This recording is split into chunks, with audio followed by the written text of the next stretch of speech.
22 तारखेच्या रात्री एका महिलेचा पोलीसची हेल्पलाईन आहे जी 112 त्याच्यावरती कॉल आला आणि त्यात तिने सांगितलं की मला एका रूममध्ये कोंडून ठेवलेलं आहे आणि माझ्यावरती रेप झालेला आहे।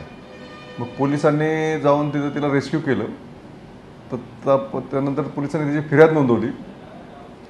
फिर्यादीमध्ये तिचं असं म्हणणं आहे की ती सुरतची राहणारी आहे। एक मॅजिशियनचं काम करतो, असं जादूगाराचं काम करतो, शो करतो। त्या माणसाची तिची सुरतला काही कारणाने ओळख झाली होती। त्यांनी तिला नंतर सोशल मीडियावरती ते ओळखीचे झाले। त्यानंतर त्याने तिला सांगितलं की तिला पैशाची अडचण होती।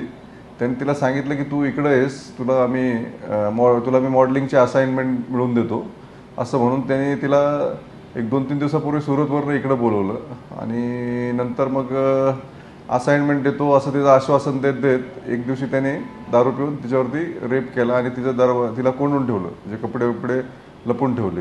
मग तिने डिस्ट्रेस कॉल केला 112 वरती। मग पोलिसांनी जाऊन तिला रेस्क्यू केलेला आहे आणि आता ह्या मॅटरचा FIR दाखल करून त्या आरोपीला अटक केलेलं आहे आणि त्याच्याविरुद्ध आम्ही स्ट्रॉंग केस तयार करत आहोत। आणि त्याने असंही काही महिलांना अजूनही फसवलं असेल। जर कोणाकडे तक्रार आली तर कोणाला जर तक्रार करायची असेल तर त्यांनी पोलीस स्टेशनला येऊन तक्रार करावी असं आव्हान आहे। सर, या महिलेचं बॅकग्राऊंड काय आहे? ती विवाहित महिला आहे आणि म्हणजे मिडल क्लास फॅमिलीतली महिला आहे। तिला फायनान्शियल प्रॉब्लेम आहे असं। सर, आरोपीने काय असं म्हटलेलं होतं की कपिल शर्मा शोमध्ये तुला हे देतो? बरोबर आहे, त्यांनी कपिल शर्मा शोमध्ये सुद्धा काम मिळवून देतो आणि इतरही मॉडेलिंग असाइनमेंट देतो असं सांगितलं होतं।